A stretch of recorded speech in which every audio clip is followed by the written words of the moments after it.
So about 6 months ago, I took you guys on a junkyard tour, and in that tour, you guys saw this 1960 Ford F250 pickup truck. I didn't initially buy it just because, well, if I had, it would have been my fourth of the same year. I don't know why I only buy 1960 Ford F-Series pickup trucks and nothing else, but they seemed to find me, so maybe it was meant to be. But they actually had the crusher out there starting to crush cars, and I was like, well, can't let this get crushed, so I bought it. So here's a really quick video of how I had to get this truck onto my trailer. So as you see in the beginning video and these pictures, well, the truck was literally sitting in the ground. Here's an old Ford, I think it's a 60 pickup truck. I've had a couple of these. It's got a lot of lug nuts on it. So it might be one of those 8-lug trucks. Oh, it's a 250, Ford 250.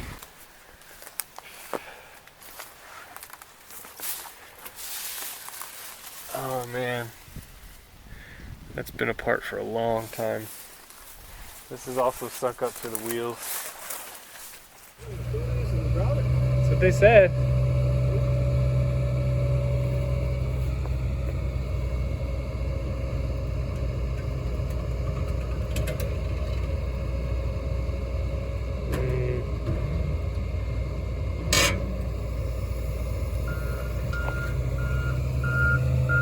If you can get more square on it and a little bit closer, it should work. You might have to get closer to the front, but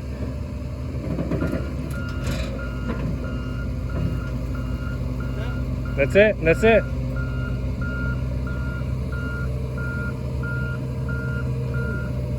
You gonna have to fit it on the trailer? If he can, heck yeah.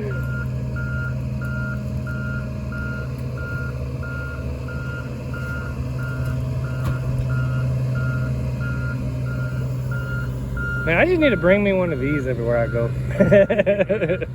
Like for real. It's about, I don't know, a couple $100 grand for one. It's got one of these. Oh, that's nothing. That crusher over there is about $1 million. Oh, sure. I believe that for... What does he want? What's the want? You want the motor part up front? At this point, I'm fine with it just on the trailer. I can always drag it a little farther if I need to. I just don't know. I just don't want it falling off while he's, making the circle.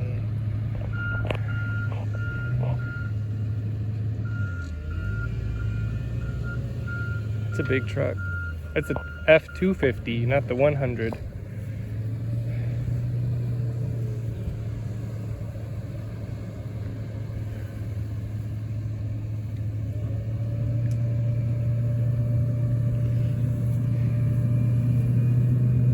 Godsend. That's freaking amazing.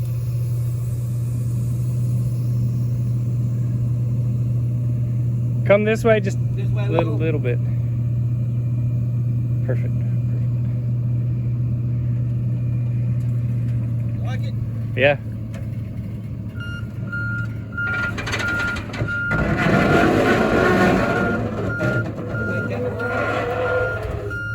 Heck yeah, that'll work. Now I'm gonna have to get it off. Give that man a sandwich. So all 4 tires were flat and they were almost up to the axles in dirt. Meaning that it was about 12 inches deep into the ground and almost impossible to get out. Luckily, I was able to buy a set of roller wheels and tires for it. I believe these came off of a Dodge, but the bolt pattern was the same, and I was like, well, let's do it. So they all hold air and they all don't leak down and they fit. That's the best part.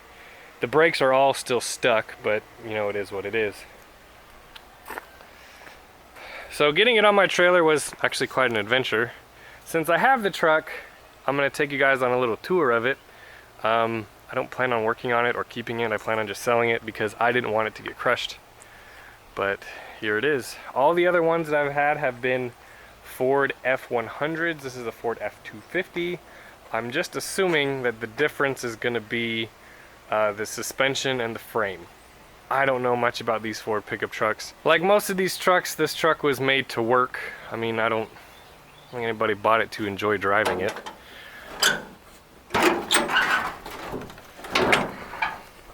Under the hood we have, with no hood hinges, this normal straight six that came in all of these trucks. We have a manual transmission, no carburetor. Looks like a mouse was living right there.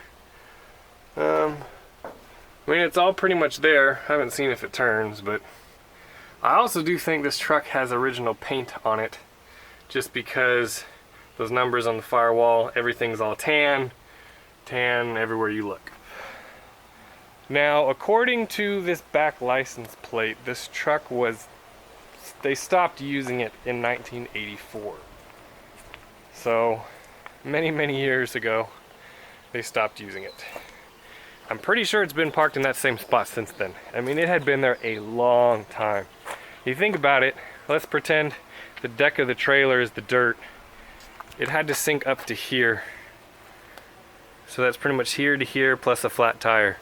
That's being somewhere a long time. So this is a long bed step side truck. I'm sure some of the Ford guys are gonna correct me on that. There's a different name for it, but blah, blah, blah. It has a really cool wraparound bumper. You know, it says Commercial Body Corporation. So I'm sure that was an add-on. It's had a rough life. No tailgate. You know, a couple broken spots here. Looks like there might have been mounts for other taillights at one point. The cab corners, of course, are shot. They're all shot. That's just how it goes when these trucks sit outside. It also doesn't help that all the weather stripping is completely toast. But, you know, the fact that it exists is awesome. It's got all the original glass in it. You can see the Fomoco emblem there. You can see one right there. Looks like it came with a radio, or maybe that was aftermarket, I don't know.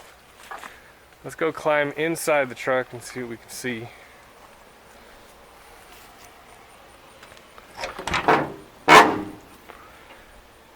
So someone's obviously been in here, like most trucks that are this old. The steering column and the steering wheel are on the floor. It was a manual shift truck. Somebody put an aftermarket radio in it. I don't know if it originally came with one. Here is the trim tag.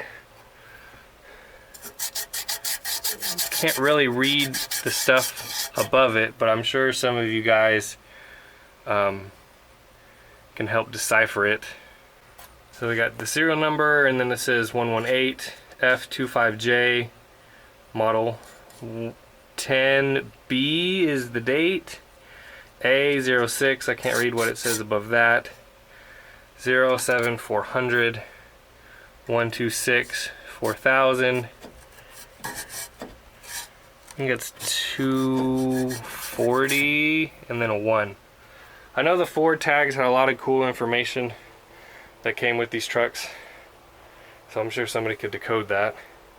There's actually still an inspection sticker on the windshield. It's very faint, but you can't read a date, so there goes that. We do have sun visors, rear mirrors, cab light. It looks like an original stick shift. I really don't know. We have a bunch of these. These are weird. And then we have, yeah, they're all new. Were new in the box. There's a dead mouse right there. A bunch of, it looks like capacitors and stuff like that for who knows what. I have no idea. And then these goofy green seats. What they're for, I have no idea. I feel like you'd sit pretty low in the truck if this is what you were using, but the original bench is obviously better. I think I'm gonna get out of there. It's pretty gross. The one thing this truck does have going for it is the steps are in fairly good condition. Yes, there's surface rust. Yes, there's paint peeling.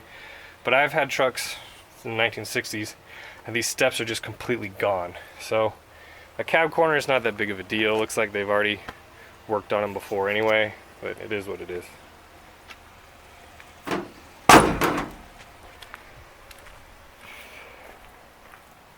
You guys can see how deep this thing was in the dirt just by looking at this front axle. It was laying in the ground, and you can see kind of the water line up on the brake drum of how high the water had gotten.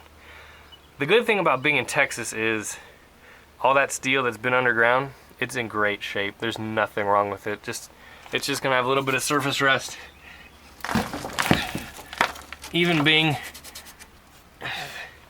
in the ground for so long, Texas is so dry that it doesn't matter. If this was a East Coast car or New York car or something like that, I mean, the moisture would just eat it up decades ago. But I'll still get comments of people saying, oh, this truck's, you know, it's gonna be impossible to restore, it's gonna be so rusty. No, not really. It's actually in really good shape. You can see under here, I guess that frame was bigger than normal. I have no idea. But I mean, look at these steps. They're in really good shape. Looks like it has a heavy duty rear end. Again, I don't know much about these trucks, but I've never actually seen another 250. I've seen a whole bunch of 100s, and then also the bigger ones. You know, the ones that were like grain trucks and huge, you know, that were really personal trucks. So if for some reason you're interested in the truck, let me know. I'll have it up for sale here soon, once this video comes out. And shoot me an email, we'll talk about it.